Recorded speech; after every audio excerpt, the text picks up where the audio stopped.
اللہم صلی علی محمد وعلی آلہ وصحبہ وسلم۔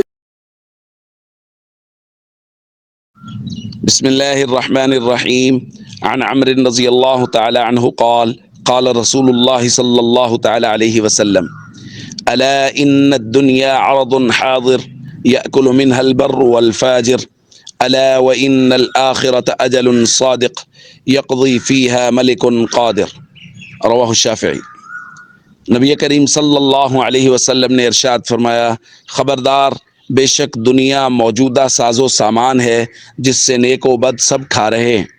اور فرمایا خبردار، بے شک آخرت ایک اٹل حقیقت اور سچا وعدہ ہے جس کے اندر قادر مطلق ذات اور بادشاہ ذات فیصلہ فرمائیں گے۔ دوستو، یہ فرق ہے دنیا اور آخرت میں کہ دنیا موجودہ ساز و سامان ہے، اس کے اندر جو کام کیا جاتا ہے اس کا دنیاوی نتیجہ نکلتا ہے، وہ نظر آتا ہے۔ اگر کوئی آدمی سود کما رہا ہے تو اس کو پیسے ظاہری طور پر زیادہ لگیں گے، نظر آئیں گے کہ یہ زیادہ ہو گئے۔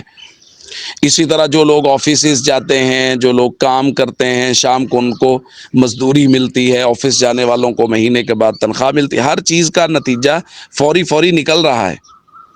جبکہ اس کے مقابلے میں آخرت، جو لوگ اعمال بد کر رہے ہیں ان کے اوپر کوئی پکڑ نہیں ہے، یعنی بظاہر اس کا کوئی نتیجہ نہیں نکلا۔ جو لوگ اچھے کام کر رہے ہیں ان کے اوپر جو رحمتیں اتر رہی ہیں وہ بظاہر نظر نہیں آ رہی، لیکن حضور علیہ الصلوۃ والسلام نے ارشاد فرمایا وہ سچا وعدہ اور اٹل حقیقت ہے۔ ایک سچے مسلمان کا ایمان اس کو مجبور کرتا ہے اس بات پر کہ ظاہری طور پہ نظر آنے والی دنیا تو جھوٹی ہو سکتی ہے، لیکن محمد کریم صلی اللہ علیہ وسلم کا فرمان جھوٹا نہیں ہو سکتا۔ اس لیے جو لوگ دنیا میں اچھے اعمال کرتے ہیں اور اللہ کے نبی صلی اللہ علیہ وسلم کے مبارک زبان پر یقین رکھتے ہیں، ان کے لیے کہا گیا خبردار، الا وان الخیر کلہ بحذافیرہ فی الجنہ، کہ اچھے لوگوں کے لیے، اچھے کام کرنے والوں کے لیے جنت ہے، اور جنت میں تمام تر خیریں اور بھلائیاں موجود ہیں۔ اور جو لوگ برے کام کرتے ہیں ان کو پوری طرح سے یقین نہیں ہے، ان کے بارے میں فرمایا الا وان الشر کلہ بحذافیرہ فی النار، کہ تم لوگ جہنم والا کام کر رہے ہو، اور شر سارے کا سارا اپنی تمام تر خصوصیات کے ساتھ وہ شر جہنم کے اندر ہے۔